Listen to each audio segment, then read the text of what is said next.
I remember the day everything changed. There was no thunder, no shaking ground, no sign in the sky. Just a voice. And at first I thought it was my own thoughts. You know how your mind wanders when you're working? When your hands are busy but your heart starts asking questions?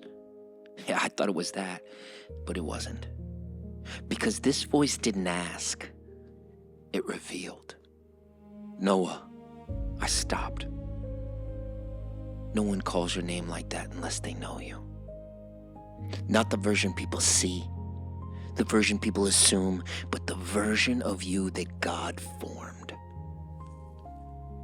The earth is corrupt in my sight and full of violence. I didn't argue, because deep down I knew. I had seen it, felt it. Watched people laugh at what was once sacred. Watched right become wrong. Watched hearts grow cold like it didn't matter anymore. But then he said something I wasn't ready for. I'm going to put an end to all people, for the earth is filled with violence because of them. My chest tightened. End everything? Everyone? And before I could even process the weight of that, he said my name again. So make yourself an ark. Make what? An ark? A structure I have never seen? For rain that I have never experienced? For a flood no one believed was possible? Do you know what that feels like? To be given instructions for something nobody around you understands? He kept speaking measurements, dimensions, details, and this is how you are to build it. Not a suggestion, not a concept, but a blueprint. And I stood there trying to wrap my mind around it. God wasn't asking me to agree. He was asking me to build. And I knew the moment I picked up the first tool, everything would change. Because obedience has a sound. It's the sound of wood being cut while people are laughing at you in the background. It's the sound of nails being driven in while people question your sanity. It's the sound of faith being built before there's any evidence to support it. Noah found favor in the eyes of the Lord? Favor didn't feel like comfort. Favor felt like an assignment. I wanted to ask why me, but I already knew the answer. Because I was willing to hear him when everyone else ignored him.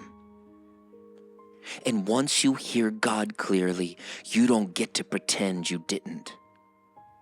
So day after day, I built. The sun came, and the sun went.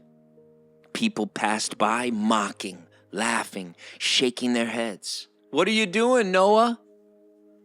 Building something they couldn't see yet. Preparing for something they didn't believe in. Trusting a voice they couldn't hear. And every swing of the hammer was a declaration. I believe God, even when it doesn't make sense. And years passed, not days, not weeks, but years. You ever hold on to a word from God that long? When nothing around you confirms it? When everything around you contradicts it? Yeah, that's where faith either dies or it becomes unshakable. Thus Noah did, and he did all that God commanded. Not some, not what was convenient, not what made sense. All. Because partial obedience wouldn't have survived that storm. And one day, the sky changed. Not a warning, not a hint, just rain. And in that moment, what looked crazy became clarity. What they laughed at became life-saving.